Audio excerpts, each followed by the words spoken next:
Hello बच्चों, आज मैं आपको फैराडेज लॉ बताने वाला हूँ। इलेक्ट्रोकेमिस्ट्री का सबसे इम्पॉर्टेंट टॉपिक होता है फैराडेज लॉ।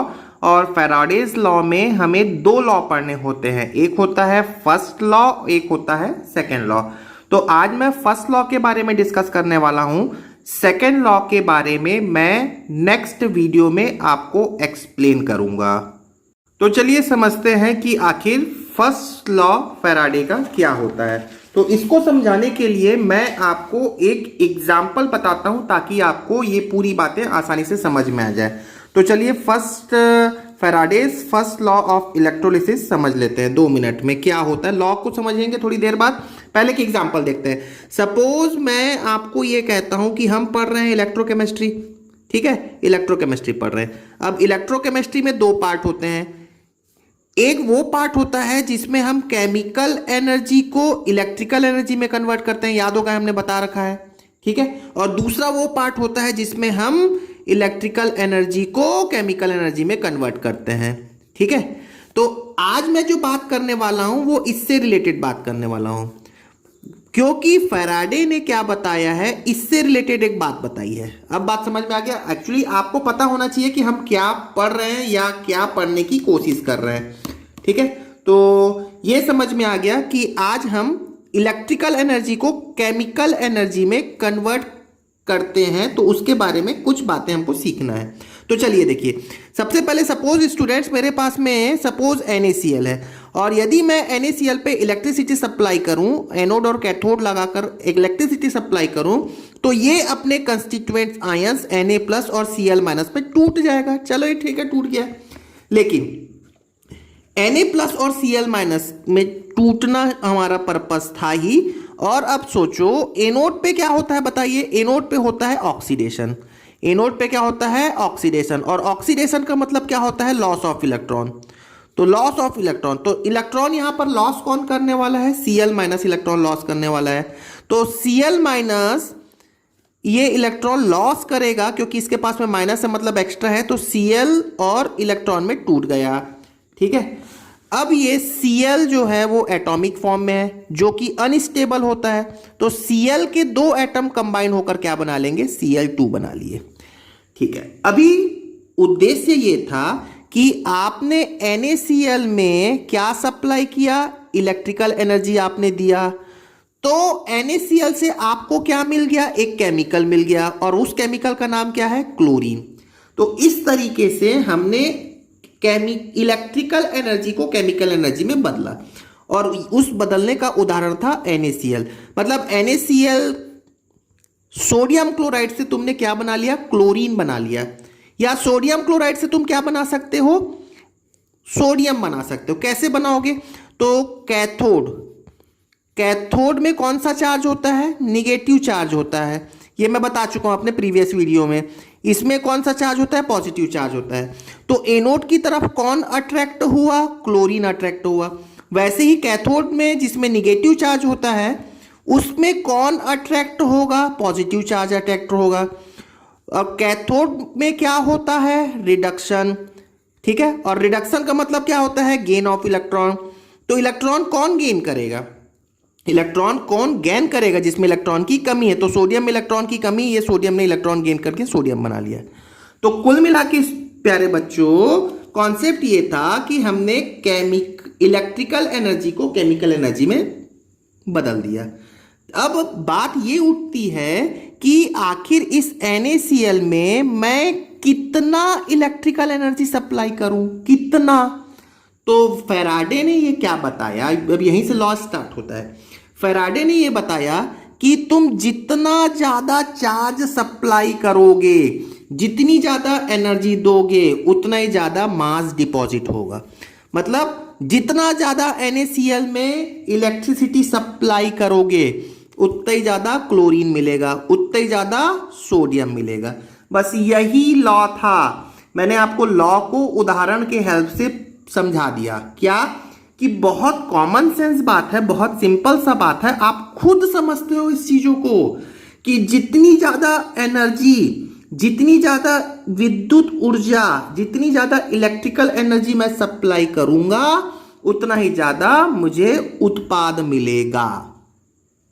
तो जो बातें बताई हैं आपको वही बातें अब आपको लॉ पे मिलेगा। देखिएगा या लॉ क्या लिखा हुआ है यहाँ पे, स्टेटमेंट पढ़ते हैं, ठीक है।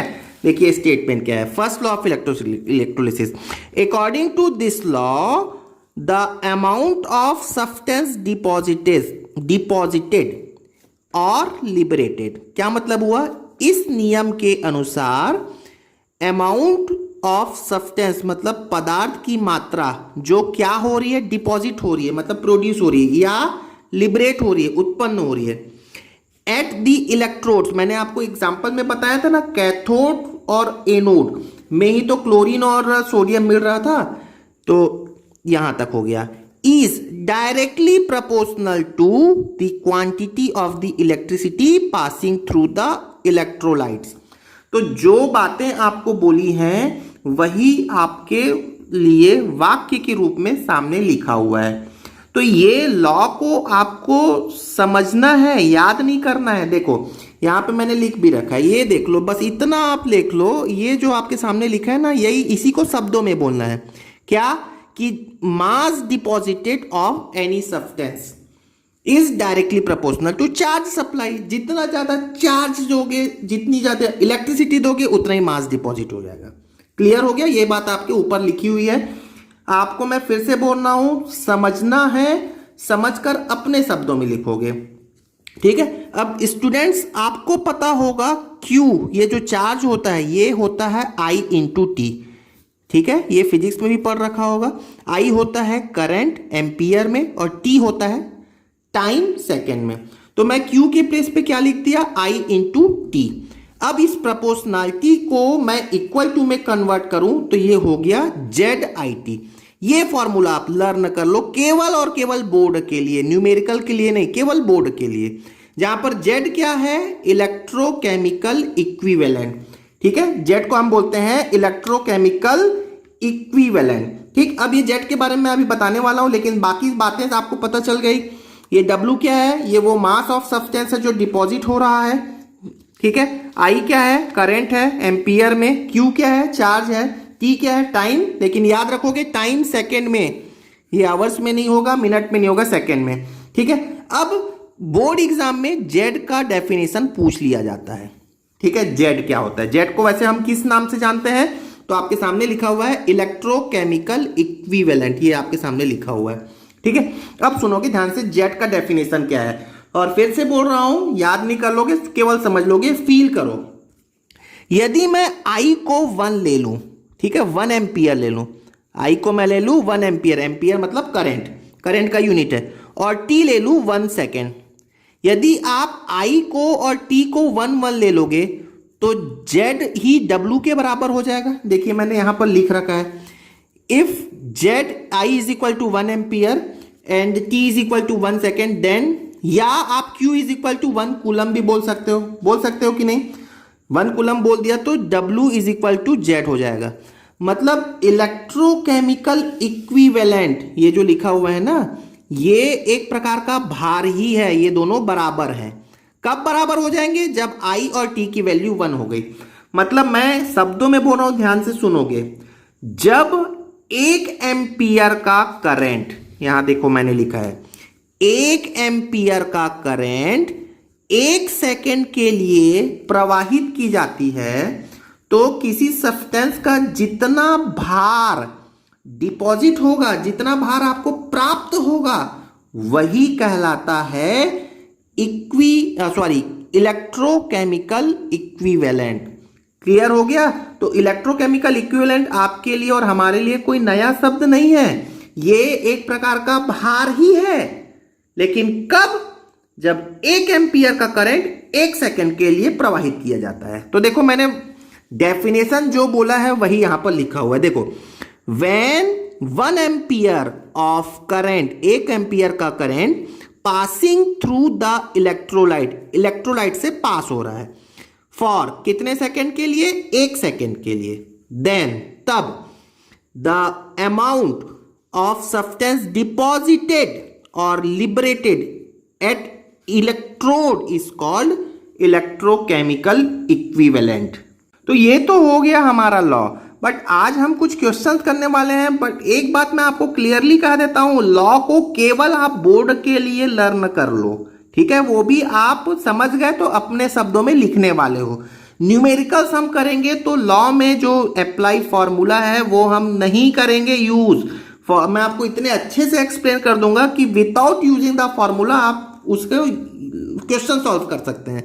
बस आपको क्या पता होना चाहिए, आपको मैं एक बात कह दूं, जो पता होना चाहिए इससे रिलेटेड जो क्वेश्चन है उसको सॉल्व करने के लिए आपको क्या पता होना चाहिए, charge of 1 mole of electron, 1 mole electron का चार्ज कितना होता है, ये होता है 96500 कूलम, जिसको हम बोलते हैं 1 फैराडे, 1F से रिप्रेजेंट करते हैं। ये charge of 1 mole of electron है, मतलब आपके पास में यदि 1 मोल इलेक्ट्रॉन है तो उसमें टोटल चार्ज कितना होगा, 96500।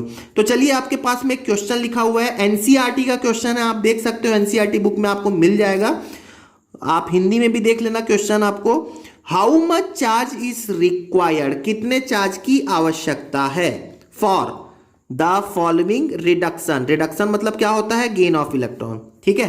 तो निम्न रिडक्शन के लिए कितने चार्ज की आवश्यकता होगी, और क्वेश्चन पार्ट 1 है 1 मोल ऑफ Al3+2Al, मतलब Al3+ का रिडक्शन करना है। रिडक्शन मतलब ये इलेक्ट्रॉन गेन करेगा, कितना इलेक्ट्रॉन गेन करेगा, 3 इलेक्ट्रॉन गेन करेगा, तभी तो क्या बनेगा, Al। देखो आपको लिखा है Al3+ से Al, तो Al3+ से Al बना लिए। तो आप यहां पर देखो, यहां पर स्टैकोमेट्रिक कोफिशिएंट कितना लिखा है, 1, कुछ नहीं लिखा है मतलब 1 है। तो 1 मोल Al3+ के लिए, 1 मोल Al3+ के लिए कितने मोल इलेक्ट्रॉन की आवश्यकता हो रही है, 3 मोल इलेक्ट्रॉन की आवश्यकता है। और इलेक्ट्रॉन क्या है, एक चार्ज ही तो है, मतलब 3 मोल इलेक्ट्रॉन की आवश्यकता हो रही है ताकि वो एल्यूमिनियम में कन्वर्ट हो जाए। तो बहुत ही सिंपल आंसर। तो क्या आंसर आ जाएगा, इस क्वेश्चन का आंसर क्या हो जाएगा, 1 मोल Al3+ को Al में बदलने के लिए 3 मोल इलेक्ट्रॉन की आवश्यकता है। और 1 मोल इलेक्ट्रॉन का कितना आवेश होता है, 96500 कूलम या फिर 1 फैराडे। तो आप इसमें आंसर क्या हो जाएगा, 3 × 96500 कूलम होगा कि नहीं होगा, या आप इसको डायरेक्टली बोल सकते हैं 3 फैराडे। आगे बात समझ में। चलिए नेक्स्ट क्वेश्चन देखते हैं। नेक्स्ट क्वेश्चन लिखा हुआ है, आप खुद से बना सकते हो अब तो, 1 मोल ऑफ Cu2+2 Cu, तो Cu2+ किस में कन्वर्ट हो रहा है बताइए, ये कन्वर्ट हो रहा है Cu में। कितने इलेक्ट्रॉन की आवश्यकता पड़ेगी, तो डेफिनेटली 2 इलेक्ट्रॉन की आवश्यकता होगी। लेकिन अब ये एक रिएक्शन जैसा हो गया, तो अब आप क्या बोलोगे, 1 मोल Cu2+ के लिए कितने मोल इलेक्ट्रॉन की आवश्यकता हो रही है, 2 मोल इलेक्ट्रॉन की आवश्यकता हो रही है। या आप बोल सकते हो, यहां पर मैं डायरेक्टली लिख देता हूं, 1 मोल मतलब 1 फैराडे, 2 मोल मतलब 2 फैराडे। तो इसका आंसर क्या हो गया, 2 मोल फैराडे के चार्ज की आवश्यकता होगी। आप क्वेश्चन देख लो, आपको यही तो क्वेश्चन लिखा है, how much charge is required to following reduction. अब आप देखो नेक्स्ट क्वेश्चन, आपको लिखा हुआ है 1 मोल MnO4- 2 Mn2+। तो आप यहां पर देखो, थर्ड है MnO4- को किस में बदलना है प्यारे बच्चों, Mn+2 में बदलना है, ठीक है। अब यहां पर आपको कैसे करें, कितना इलेक्ट्रॉन ये गेन करेगा, तो यहां पर Mn का ऑक्सीडेशन नंबर निकालो। देखो Mn का ऑक्सीडेशन नंबर क्या मान लेते हैं, मैं X मान लेता हूं, ठीक है। X प्लस ऑक्सीजन का कितना होता है, -2 × 4 = 0। सॉरी, यहां पे माइनस है ना, तो = क्या हो जाएगा, यहां पे -1। तो X की वैल्यू कितनी हो गई, 7। मतलब यहां पर Mn का ऑक्सीडेशन नंबर कितना है प्यारे बच्चों, तो 7 है, +7 बोल सकते हैं, ठीक है। Mn का ऑक्सीडेशन नंबर +7 है, और यहां पर Mn का ऑक्सीडेशन नंबर कितना है, +2 है। कितने इलेक्ट्रॉन का डिफरेंस आ रहा है, यहां पर +7 है, यहां +2 है, तो कितने इलेक्ट्रॉन ये गेन कर रहा है, 5 इलेक्ट्रॉन गेन कर रहा है। तो 1 मोल के लिए कितने इलेक्ट्रॉन की आवश्यकता हो रही है, 5 मोल की आवश्यकता हो रही है, 5 मोल इलेक्ट्रॉन की आवश्यकता हो रही है। तो यहाँ पर आंसर फिर कितना आ जाना चाहिए, 5 फैराडे के चार्ज की आवश्यकता होगी। या आप इसको ऐसा भी बोल सकते हो 5 इंटू 96500 कूलम की आवश्यकता होगी। चलिए नेक्स्ट क्वेश्चन करते हैं। ये भी क्वेश्चन एनसीईआरटी का ही है। क्या क्वेश्चन है, how much electricity in terms of Faraday is required to produce, मतलब कितने इलेक्ट्रिसिटी की आवश्यकता है टू प्रोड्यूस, उत्पन्न करने के लिए। कितना क्या बनाना है आपको, बनाना है, देखिए यहां लिखा है 20 gram of calcium from molten calcium chloride. बहुत ध्यान से सुनते रहे प्यारे बच्चों, क्योंकि ये आपके लिए बहुत ही इंपॉर्टेंट कॉन्सेप्ट है। क्या आपको बनाना है, 20 ग्राम कैल्शियम बनाना है।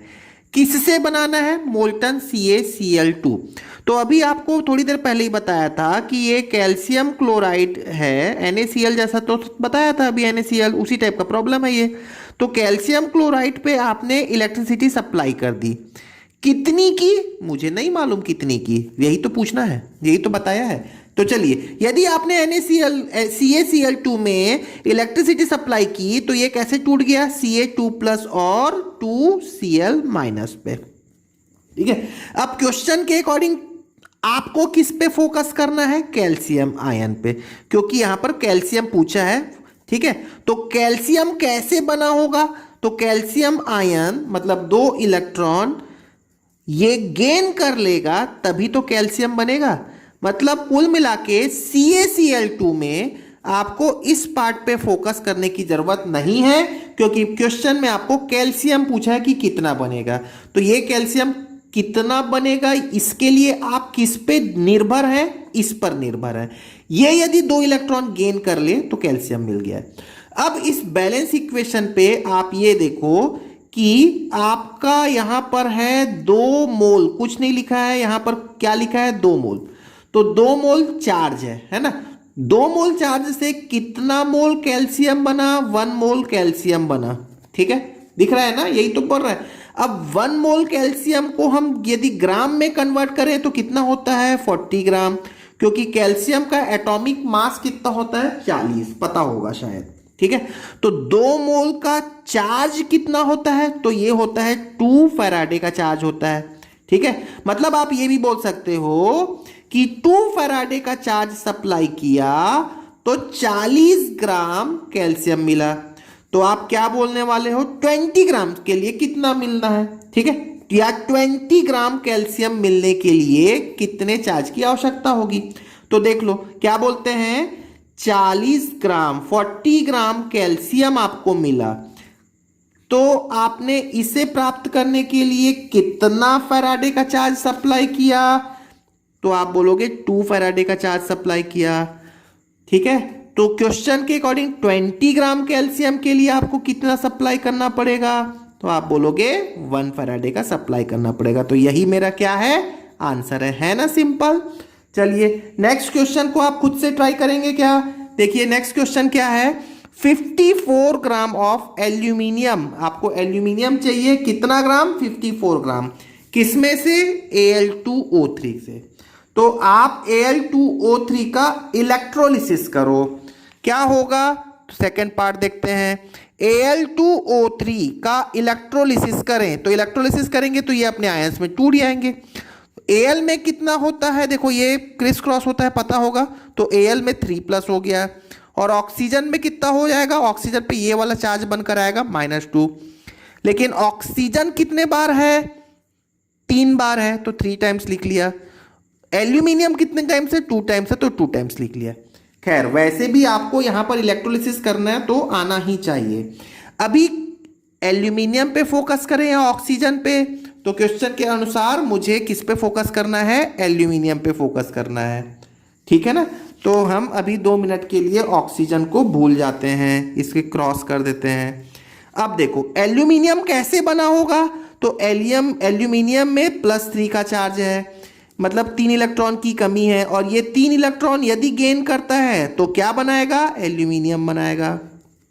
अब आप देखो मैं यहां पर डायरेक्टली लिख देता हूं, 3 फैराडे का चार्ज यदि सप्लाई करें तो आपको कितना मोल एल्यूमिनियम मिल रहा है, 1 मोल एल्यूमिनियम मिल रहा है। और 1 मोल एल्यूमिनियम का मास कितना होता है, तो एल्यूमिनियम का एटॉमिक मास के इक्वल मतलब 27 ग्राम होता है, ठीक है ना। तो यदि आप 3 फैराडे सप्लाई करते हैं तो 27 ग्राम मिलता है। तो क्वेश्चन के अकॉर्डिंग आपको कितना ग्राम चाहिए, क्वेश्चन के अकॉर्डिंग आपको 54 ग्राम चाहिए। तो देखो आप क्या लिख सकते हो, 27 ग्राम एल्यूमिनियम ये आपको मिलता है व्हेन आप सप्लाई करते हैं 3 फैराडे का चार्ज। या स्टूडेंट्स मैं बार बार एक बार अभी थोड़ी देर पहले ही बोला था, इसको हम क्या लिख सकते हैं, 3 × 96500 कूलम भी बोल सकते हैं, ठीक है, क्लियर है ना। 3 फैराडे तो कितना 54 ग्राम एल्यूमिनियम के लिए आपको कितना सप्लाई करना पड़ेगा, तो देख सकते हो ये वैल्यू 3 डिवाइडेड बाय 27 इंटू 54, तो ये कितना हो गया 6 फैराडे का चार्ज की आवश्यकता होगी, या आप बोल सकते हो उसे 6 × 96500 इतने कूलम के चार्ज की आवश्यकता होगी। तो बहुत सिंपल है, देखो 27 से 54 डबल हो रहा है, तो इधर भी डबल हो जाएगा, मतलब 3 का 6 हो जाएगा। चलिए नेक्स्ट क्वेश्चन करते हैं। बहुत ही प्यारा सा क्वेश्चन है स्टूडेंट्स, और इसको सॉल्व करने के लिए आपको बुक्स में फॉर्मूले का यूज़ करता है, लेकिन मैं आपको बिना फॉर्मूला यूज़ किए इसको सॉल्व करता हूं। तो चलिए ध्यान से देखते हैं। A solution of copper sulphate is electrolysed, ठीक है, कॉपर सल्फेट का इलेक्ट्रोलाइज किया। तो सबसे पहले तो ये देख लो कॉपर सल्फेट का इलेक्ट्रोलाइज करें, फिर हम क्वेश्चन को कंप्लीट पढ़ेंगे। तो इलेक्ट्रोलिसिस करोगे तो ये कैसे टूटेगा, ये ब्रेक होगा Cu2+ और SO4 2-, तो SO4 सल्फेट में 2- का चार्ज होता है, तो +2 में होगा। तो चलिए इसका इलेक्ट्रोलाइज कर दिया। For 10 minutes with a current of 0.965 ampere, तो आपने कितने एम्पियर का करंट सप्लाई किया है, 0.965 एम्पियर का करंट सप्लाई किया, ठीक है। ये करंट मेरे को दिया हुआ है, ये है I। कितने देर के लिए सप्लाई किया है डियर स्टूडेंट्स, तो 10 मिनट्स के लिए सप्लाई किया है। और मैं 10 मिनट्स को सेकंड में चेंज करना चाहूं तो 10 × 60 ये सेकंड में हो गया, ठीक है। इतने करंट का सप्लाई इतने टाइम के लिए आपने किया है। तो ये पूछ रहा है कि what is the mass of copper deposited, कितना मास आपको कॉपर का मिलेगा। तो कॉपर के लिए आपको इस पार्ट पे फोकस करना है, इसे आप 2 मिनट के लिए भूल जाओ। तो कॉपर कैसे मिलेगा, तो यहां देखते हैं कॉपर में 2+ मतलब 2 इलेक्ट्रॉन की कमी है, ये 2 इलेक्ट्रॉन गेन करेगा, तभी आपको क्या मिलेगा, Cu मिलेगा, ठीक है। अब आप यहां पर देख सकते हो कॉपर का एटॉमिक मास आपको पता होना चाहिए, ठीक है ना, क्योंकि आपको मास से डील करना मतलब एटॉमिक मास पता होना चाहिए तभी बनेगा। तो यहां पर आपने कितना चार्ज सप्लाई किया, 2 फैराडे का चार्ज सप्लाई किया, तो आपको कितना मोल कॉपर मिल रहा है, 1 मोल कॉपर मिल रहा है। क्या मैं 2 फैराडे को ऐसा भी लिख सकता हूं, 2 × 96500 कूलम। यदि आप इतना कूलम सप्लाई करते हैं तो आपको कॉपर का 1 मोल का मतलब 63, कॉपर का एटॉमिक मास होता है 63, तो 63 ग्राम आपको कॉपर मिलेगा। अब आपने कितना सप्लाई किया है, इतना एम्पियर सप्लाई किया है इतने सेकंड के लिए। तो आपको ये पता होगा चार्ज का यूनिट क्या होता है, कूलम, और ये होता है I × T, ठीक है ना, पता ही है, अभी थोड़ी देर पहले तो मैं बताया था charge is equal to IT होता है। तो आप अभी चार्ज पहले तो निकाल ले कि कितना चार्ज आपने सप्लाई किया। एक्चुअली क्वेश्चन में करंट दिया हुआ है, आपको उसको चार्ज में कन्वर्ट करना पड़ेगा। तो चार्ज मतलब Q कितना हो जाएगा, तो ये हो जाएगा 0.965 एम्पियर में इंटू टाइम सेकेंड में, मतलब 10 × 60। ये जो चार्ज हो गया ये कौन सी यूनिट में हो गया, कूलम में हो गया। ये नोटिस करना, ये 0.965 है, ठीक है। तो आप अब देखो यहां पर मैं इन्हीं बातों को यहां लिख लेता हूं, क्या लिखा, 0.965 × 10 × 60, इतना कूलम का चार्ज आपने सप्लाई किया, तो आपको कितना ग्राम कॉपर मिला, x ग्राम मिला। यही तो आपको x की वैल्यू फाइंड आउट करना है क्वेश्चन। तो आपको समझ में आ गया आप क्वेश्चन, क्लियर हो गया। तो बस अब आप इसको, इस पोर्शन को अब आप सॉल्व कर लो। क्या कि इतने ग्राम इतने कूलम सप्लाई किया तो इतना मिला, तो इतने से x मिला, तो दोनों को डिवाइड कर देते हैं, सेम रेशियो में डिवाइड कर लो। तो क्या होगा 2 इंटू 96500 अपॉन में 0.965 into 10 into 60 is equal to 63 divided by x निकाल लें। तो सॉल्व कर लेते हैं। 0 से 0 कैंसिल हो गया, 0 से 0 कैंसिल हुआ, ये पॉइंट हटाएंगे तो ऊपर में आ जाएगा 1000, 965 गया, ठीक है। यहाँ पर 6 बचा है, 6 इंटू 63 कर लेते हैं, तो ये हो गया 6 इंटू 63 और इधर आ गया 1000 इंटू 2 इंटू एक्स। तो x की वैल्यू हम निकाल लेते हैं। x की वैल्यू क्या हो जाएगी 63 इंटू 3, तो 6 3 ज़ा 18 और 6 6 ज़ा 36 प्लस 1 37 और ये 2 नीचे आ गया और ये 1000 को मैं 10⁻³ लिख लेता हूँ। तो ये हो गया 3 1 ज़ा 2 1 ज़ा 2, 3 से 1 हुआ 8 और 9 इंटू 10⁻³ या इसको सॉल्व करते हैं तो ये हो गया 0.189 ग्राम। क्लियर हो गया आपको? तो आई होप आपको फैराडेज फर्स्ट लॉ अच्छे से क्लियर हो गया होगा। Thank you very much.